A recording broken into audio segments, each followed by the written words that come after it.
clear? Yes. It's Yeah. Laura will take back up in a moment. That's all good. Okay.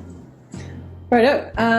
Next section is going to be on the concept of instructional design. Before I get into this, does anyone have anything they want to ask about what I went through previously now that you've had time to settle? Cool. Onwards. Instructional design then. If you're not familiar with the term, it is how do you make instructional content in a way that's most effective for your learners. It's designing online courses, essentially. Now, most of you guys have been with us for a while, and several of you are either in the middle of redesigning content, or you've done it in the past, or it's time to do it again, or for the first time. And so what I'll go through really quickly are things to keep in mind to when you're approaching redesigning your content. This also works for building content from scratch, so it's kind of interchangeable, but we'll approach it from that end. First things first, with any kind of design approach, regardless of whether you're designing a car or an online course or a poster, it doesn't matter. You always want to make sure that you have your audience defined. I'll talk to many of you about this at some point in time, but you really want to understand who you're pitching content to. You want to make sure that it's the right level of information, that the wording fits the target audience. If you're a bit stuck and you're not entirely sure how best to do that, I tend to refer to magazines a lot for bits and pieces here. So a magazine is nothing more than marketing material for a specific audience of people, and they have done all of the hard work for you. So they are up on trends, they're sometimes setting the trends, they know their target audience, they know how to word things, they know how to make them look.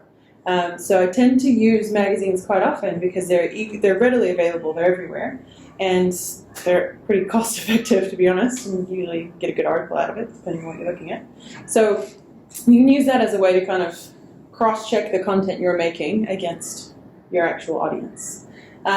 For you guys specifically, it seems to me, correct me if I'm wrong, but a lot of the coaches specifically that you work with, you have a divide. You've got the old hats who have been around for a long time, they do it their way, they like to do it their way, they don't really want to change, and that's cool. You have younger people who are coming on board who are bored with the content that you've got, want to see something that's newer and fresher. So you've got a pretty big gap in terms of your audience that you're trying to reach. Am I pretty correct on that assumption for the most part? Have you guys found that you have any groups in the middle where you kind of have people who maybe of the older audience that really like new technology or anything along those lines? Yeah? Can you tell me a little bit about the audiences that you're working towards? And it could be athletes, coaches, whoever. Like, what's your broad range of people? Well, we have teenagers. We've got a teenage coach program, so the type of wording and things that we use in that are slightly different to what we call our adult courses. Yeah. Do you end up developing two separate streams? In our pathway, they are too, but obviously the content's kind of the same, but it's just the way that we're trying to word some of it to make it easier for them to understand. Yeah, absolutely. And then for your teenagers, do you know how they want to access it? Do they tend to use a laptop, or are they trying to get to it on a phone, or is it? I actually think it is still both, because they all use laptops in school, so it's like they all have that access anyway. So I think they still actually might do a bit on my phone, but I think then they're still actually using laptops. That's good. That's good. Pretty reminiscent of any situations with anyone else? How about your coaches? Do your coaches tend to be mostly older, or are they younger? What's the spread right now? The mixture. Yeah. I definitely think that older rural people are quite a bit more difficult to get into online learning. Yeah, absolutely. So there's some that's just won't do it. Have you had any? It's more like they're scared of it. Yeah. Any successful approaches anyone's had on getting people into the system and getting them started? Once people are in it, they like it. Yeah. It's just the initial, here's your password, and then they can go on it. Yeah.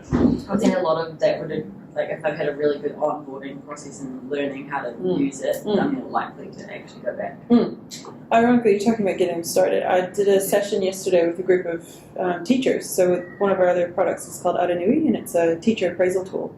They have the exact same problem where they have the same demographic, and their biggest issue is just getting them going and just getting them to do one thing, and then once they do the one thing, then they're kind of off and they're good. But that's one of the things that we want to look at moving forward, is how we can make that onboarding process a little bit easier. There's a number of different methods you could use, but if you guys have got any feed in on kind of what you'd like to see help-wise. An example, if you've been on LinkedIn, when you set your account up, you have that little progress bar that annoyingly is never all the way full because you have to do all those really nitpicky. It's that kind of concept is a very sneaky way of kind of encouraging people to do something. I don't know about you guys. I'm the kind of person on my phone, if there's a little red number that tells me there's a notification, I will click it just to get the number to go away. So stuff like that. It's a lot of people call it nudge theory, where you're just trying to get something to get someone to do a little thing. So anything like that you feel might be helpful would be really good. But we're looking into it as well. So just FYI. Cool. All right. So that's your audience. So really understanding them. And I'll touch back on the mobile authoring aspect of this as well. So this is where you kind of want to think about their backgrounds. How are they going to be approaching learning? Are they doing it at home? Are they on their phone? If they're doing it at home, do they have kids? Do they actually have an hour to sit down and focus on something? So kind of delving a little bit into their general life. Be a little bit big brothery and have a think about kind of where is this going to fit in. The other thing that's really important here is keeping your content relevant for your target audience. And we talked about this just a second ago, but anything that you create, you come into something thinking, what do I get out of this? You guys will have thought that when you came here today. Why is this relevant to me? What am I going to get out of this session? So keep that in mind with your content as well. It needs to be relevant to your audience. So you need to understand them and understand where their issues are. Same kind of research I've done on you guys, you need to do for your audiences as well. Yeah, and that's the biggest part of it, is really just making sure that you've got the right stuff in the right place. And the other thing is updating your imagery and branding. This is a small thing that you can do that makes a big impact. I'll give you some examples of this in a second. Most of you, I think, have gone through a rebrand recently. I'm sure that was a very fun and expensive exercise. But on the back end of that, you probably now have content that doesn't match the new brand or is slightly different. And looking at the imagery that you've got, it may have been taken 10 years ago, and it looks like it was taken 20 because technology evolved so quickly. So just going through and updating stuff is actually a really good option in terms of imagery.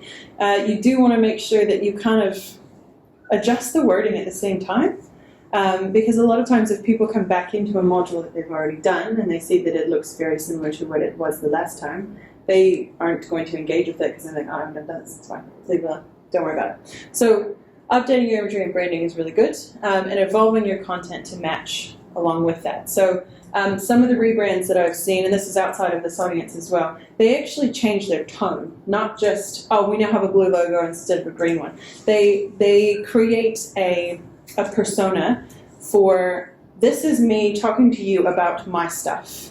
And they actually write out a lot of detail about this person. They say roughly what age they are, what kind of wording do they use, what's their background, and they use that as a way to reference everything else they create. So when they write a poster and there's a paragraph describing what's going on, did this person say that? Or is it Richard saying that? So he and I approach stuff very differently, and my wording is going to be different from his. And if you have that raw, like very broad range of inconsistency amongst your messaging, it just makes it feel a little bit disjointed. And it's not overly noticeable. That's the thing. You don't really get into it until you're actually going through and looking at the content yourself as a learner.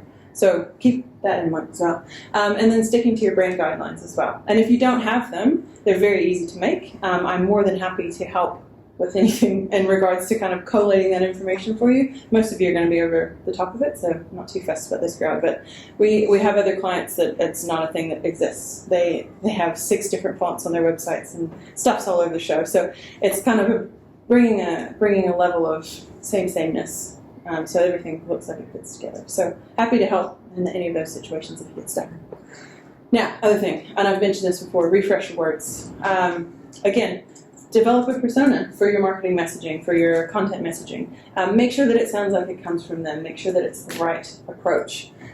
Trim it, always trim it. Look at everything. Can I get rid of anything? Can I cull it? Is this not relevant anymore? Rephrase it. So does it sound like a 90-year-old man said it? Do I need to make it sound like a 20-year-old said it? Change it up, mix it around. Update it. Have laws changed? Has legislation changed? Have addresses changed? Are these people actually different now? Check your contact information if you've included anything in there as well. And also, just to reference back to the YouTube and Vimeo stuff, when you're looking at all content, check all of your links. Make sure that everything works. Give it a good test. Make sure the YouTube videos are still there. If somebody owns a YouTube video and you've created an embedded link and they take it off of YouTube, that link is null and void. It's no longer there. So you'll need a replacement or get rid of it. So just tiny things to consider. Now, what I would like to do, you guys may or may not have received an email about providing content for me to revamp. And I had a look through and I found one example from Yachting and one example from Cricut. So thank you both very much. And I also, they're very tiny changes, tiny changes. So I'll go through each of those examples. And I also, because I was digging around in your content as well, I found some really examples of some really lovely authoring too that I would like to highlight if you're okay with that. So for starters, I'll go through the yachting example and the redesign, and then we'll show you an example, and we'll move on to the next. Okay, so for yachting, this is an example of a slide that they have, and I like the background image, I like the use of color. The things that I've decided to change, so I've kept the wording very much the same, and I hope I've interpreted this correctly. What we've done is I referenced their marketing website.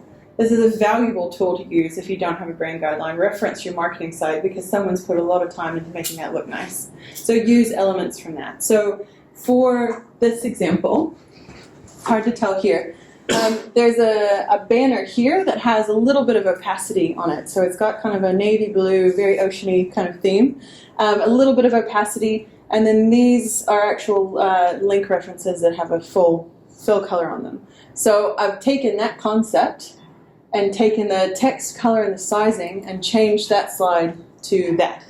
So blown out that background reference, increase the font size.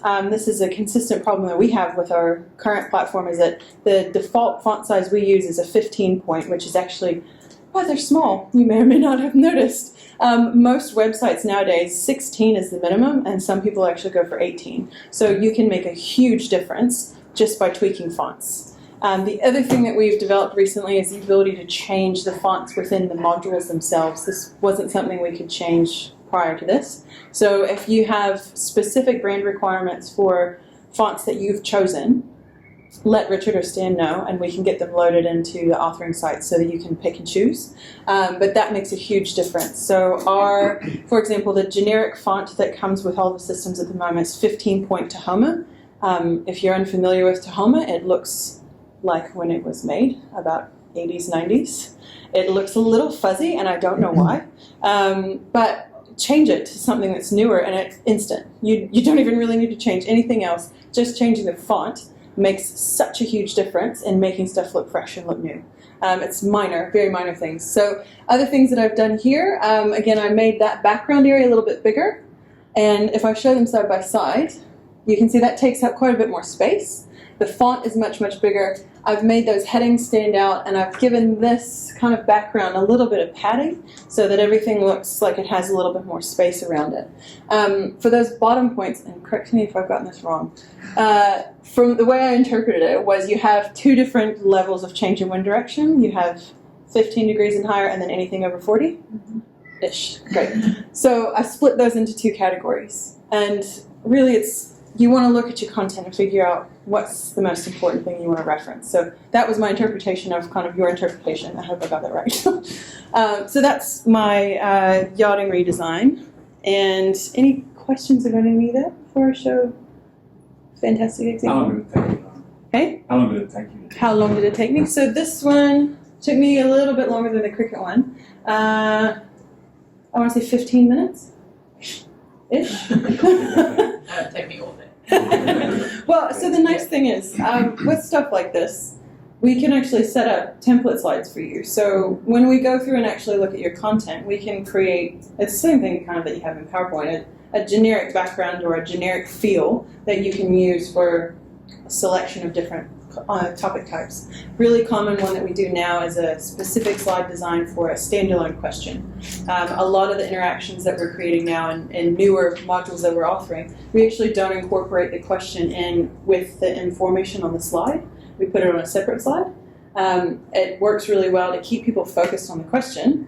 It also works really well for people who want to use it for mobile. So kind of win-win on that one. Now, Yachting's gold star recommendation here. I was very impressed when I saw this. And it's very simple, but it's something that you guys could absolutely use with just about anything else you've got going on. So they have a module about finishing. This is very clever use of a GIF. You guys know what a GIF is? Repetitive animation. Very simple to make, very simple to find. They're everywhere. I don't know where you guys got it. If you made it, I'm not entirely sure what you came from.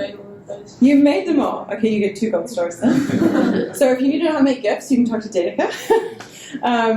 That is ideal for something like this. It's a very simple slide, and you're illustrating perfectly what you're asking that person to look at. A nice, easy question, something they can watch over and over again and make sure that they understood what's going on. So this is a really great example of something that is not massively complicated that you can use in a number of different fashions. GIFs are great. You can also find really humorous ones for a little bit of personality.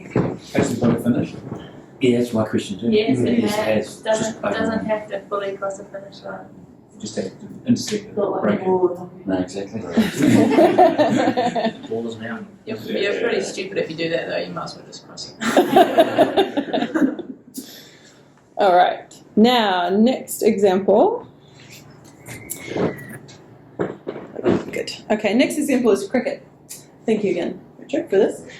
So this is from their Advanced Foundation Coach content. And this slide is something that we would have made for you guys, You did a few years ago. what, 5 Yeah. 5 years ago? That's about right. So you can see we've evolved. We've evolved as well. So what I've done here, again, same thing. I referenced the front page of their new marketing site, which is very beautiful. I like that blue. I'm all about that blue. It's great. And said, okay, what design elements can I pull from this marketing site to make this slide look more exciting? And I need to preface before I show you the remade version, I have changed none of the content on this. The words are all exactly the same. Okay? So new slide looks like that. Background is just a background color. And I grabbed, it's hard to see on this, but each of these cards, they have a graphic background for the text. So I grabbed that graphic background and then found a photo that was relevant to women's cricket and just slightly juxtaposed it with everything else. So side by side, very big difference. And a very, very large part of that is background color, change of font size. Very small things you can change to make a very big impact. And again, this is something that you can go through and replicate on all the slides without much fuss. So this one, probably, again, 15, 20-ish minutes to do. And really, if you had a template that you were working with, you would have probably the background color and the background for the banner, and then you would just replicate that over and over again and maybe have something that looks a little bit different for questions. Yeah, like a lot of what I really enjoy doing is making those template slides because you guys all have really lovely marketing sites and you've got lots of really niche graphic images that you've used in lots of different ways, and you can replicate that kind of thing in your online learning really nicely. So yes, example there. Cool. Now, Cricut, they have embedded what's called a SCORM file. You guys familiar with SCORM? Right. So SCORM is a type of file that treat it like a module contained in a little file of its own. So can you give a little bit of background on where So this is part of a community umpire module.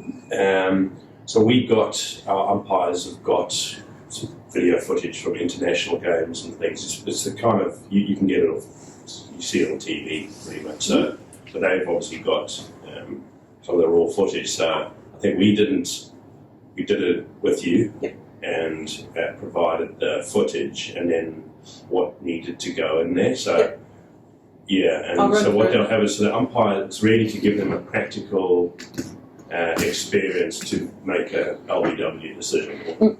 So there's about 5, I think. There's about 5 videos in that module. Shall we test the crowd? See if we get it right? Okay. Might have to let it load for a second. Again, preloading all of this stuff in advance. Always really good.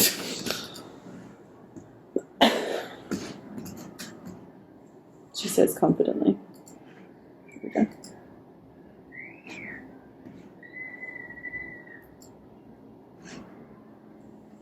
Bear with. Patience.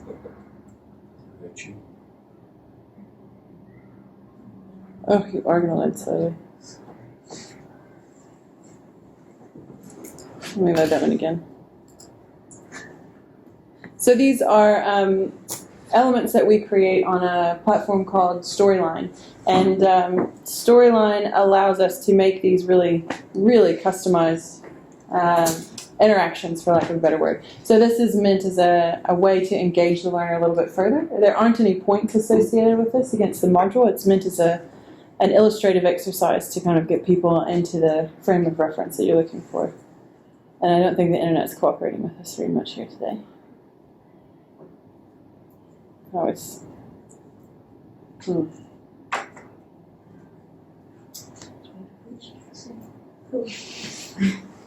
I think it's not out.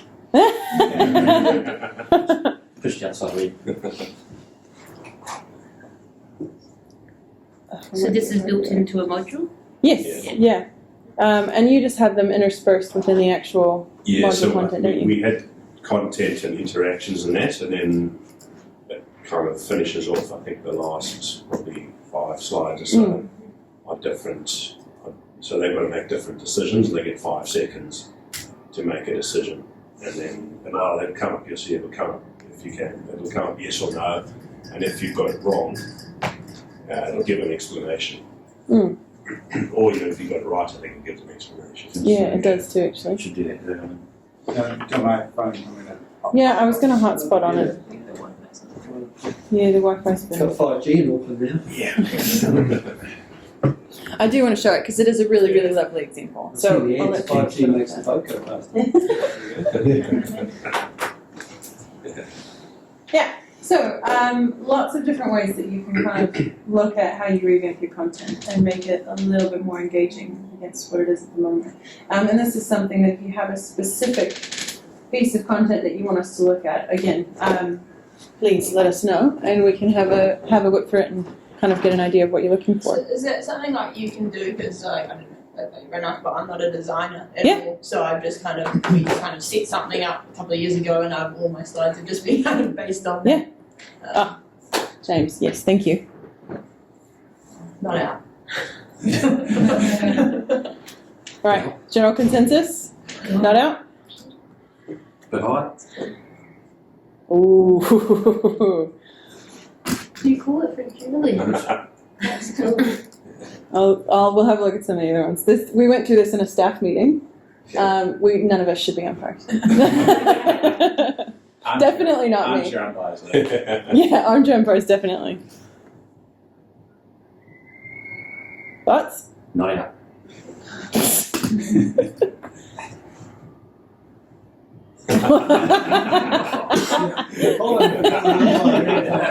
International umpire. I don't want to quite good, please. Quite disappointed. All right, we'll do one more. One more. Stick to hockey. Yeah. Just don't quite cricket. Probably doing. But you see, you get the sense of what the pitch bounce is like and all sorts of things. I mean, this is a little interesting just seeing it from one clip. I'm actually a bit of an, I don't always believe in clips. From a hockey perspective. Context is very hard to get.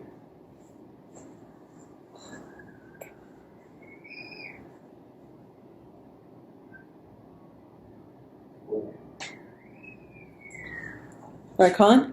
I think it's missing off stump. Swinging away from off stumps, I'd say like that. Not out. All right. Yes, so a rough example of kind of how you can use other pieces of material from what you've got. That is applicable for a lot of different things. And this is a very customized setup that we've got here. So there were a lot of chats around how does it look, what does it function, or what does it function like, what do the words need to say. So this is something that's applicable for a lot of different areas, really. Umpiring for sure, but you could also use it for anything, doesn't matter. I think Is that all created in Bracket? that's created in a platform called Storyline Articulate, and it is a, how best to describe it? It's a third-party system that we have incorporated because we had clients that were asking for us to host XAPI content. XAPI is like SCORM is here, and XAPI is the evolved version of that. And we needed to be able to get points out of those XAPI modules. So we needed to have access to a platform that could offer them so that we could make them and use them. But it actually was a double win for us because we're able to make stuff like this externally as well and then include it. It's technically quite complicated to make, but to great effect. It's the same kind of concept we've got with VR and AR. It's a lot of time goes into making them and planning them, but if you have it and you have it set up properly, it actually works really, really beautifully for whatever you're trying to use it for. Yeah. So, any questions about any of that? Roughly at all. Just thoughts around like the cricket, their old version is probably quite similar to what a lot of our things are. So if we've got a module, it's like 20 slides or something like that. And if you redesigned it like you did with lots of colour in the background, would you then use that for really graphic sort of slide for all of them, or are you best to do it on a couple and then have some that they've got white background? Like that's a great question. Great question. So what we tend to do there is when we create those template slides, we have a hard look at what different types of content presentation styles do you need. So a lot of the time there's going to be text with an image. There'll be a key point that you need to pull out and really have it stand out. There's usually like maybe something with bullet points and then usually an interaction, and there's a handful of other ones. So we kind of say, okay, well, how does the whole thing need to feel? And whenever you design a website, you do the same thing because you kind of need to look at the whole thing and make sure that everything feels like it matches and goes together. So whenever I work with website design or module design, sometimes I'll actually print very green on that front. I actually print everything out and then lay it out on as big a table as I can find and then look at the whole thing and say, all right, how does this feel? Does it feel like it goes together? Does it feel overwhelming in regards to too much color? And you also want to be really conscientious of accessibility in terms of legibility. Is the contrast too strong? Like black on white, for example, is really, really strong contrast and can actually cause quite a bit of eye fatigue if you're looking at it for a long period of time. And there are certain color combinations that do the same thing. Like if you can imagine reading text in a tangerine orange on a lime green background, that kind of a thing. Not ideal. So you do want to kind of keep that in mind, but it does allow you to use stuff to great effect when it comes to like highlighting specific things. But it would be kind of an approach that we would look at a lot of the branding material all together and say, okay, here's kind of how we would structure the majority of it. And really with a lot of the modules that you guys have as well, looking at length is another one. If they're really, really long, can you cull any text? Can you get rid of anything? What's really pertinent for your target audience? And then anything else, ditch it. Curate as well. If you feel like you need to include additional information, can you link people away to a website where they might have reference to legal documentation or a procedure or a further example or someone else that may be able to contact? So kind of thinking about the fastest way you can get those learners through and making sure that all of that key information is covered. You can have a module that ends up being quite tidy because you've culled a bit. If you can't, can you break it up into separate modules and end up with more of a step-through approach? And that's where we look at kind of the next level up is the pathway aspect of it as well. Anytime you do course design, you want to think about, the fuzzy term for it is learning objective. And it's kind of like, this is the box ticking that I need to do. Have I learned these things? Tick, tick, tick. So a large part of what I worked on when I was at Polytech, I was lectured for Polytech for a little while, and we did a lot of course planning there, and a lot of background goes into setting that foundation first. Before you even put pen to paper, you think about, use myself as an example, so I want to learn coaching, and you want to make a course for me. By the time I graduate, what's the stuff I need to know? What's the bare minimum? And so you start with that, and then you go back to, okay, you need to understand how children grow and develop. Then you do that again, and you say, what do you need to know about how children grow and develop? And you kind of, it's like writing an essay. You just kind of structure it out, and that's where you can figure out module breakpoints as well. As when you have a good flow like that, you can say, okay, well, I'm going to have a pathway per se on child development, and part of that will be 3 modules on maybe this age range, and this age range, but you would split them into 3 so that you can kind of progressively work through stuff. That was a very long-winded answer to your question, but yes. Anything else? Are there like that would be useful to see like before and after kind of things? Are there examples that you have like that we can go and look at, or can we look at other people's to see that? I am building a library for you.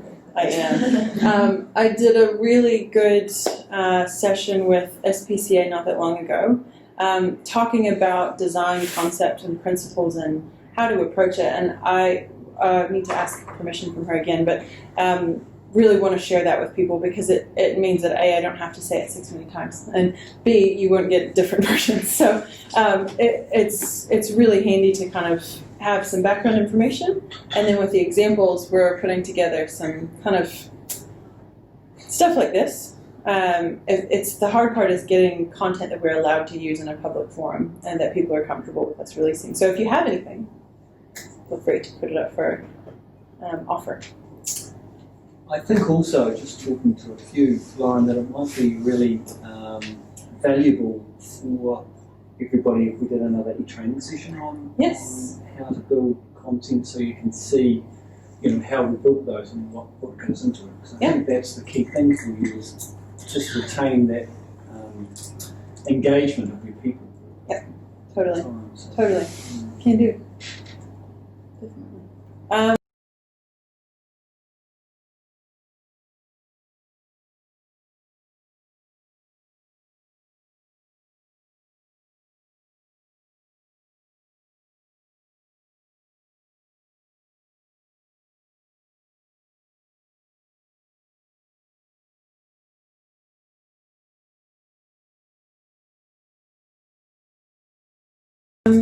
How am I on time, guys? going well. It's going well. Do you want me to keep going, or do you want to switch to the Q&A stuff? I can get for a bit longer if you've got some other stuff to. Yeah. So the other thing that I've got today is I have when I do authoring training sessions, I often will suggest to people again look at magazines. You can look at it for wording, but you can also look at it for design and layout. So finding your target audience. Pick a magazine you think they might like, and then look at how they've laid everything out. Look at the imagery they use. So I suggest that to people as a way to get inspiration for how to lay stuff out and how to set your templates up. So I have 3 examples that I've collected from magazines we have in the office, and if you want, I can you can pick one out and I can build it for you like right now if you would like to see that in hyperspeed. Does that sound interesting? Okay, it'll be quite technical, and I'll be a bit quick, but we'll have it on video, so you can at least see. All right, so give me 2 seconds to pull that stuff up. If you guys want to have a quick bathroom break, feel free, and I'll get some examples up and you can pick one.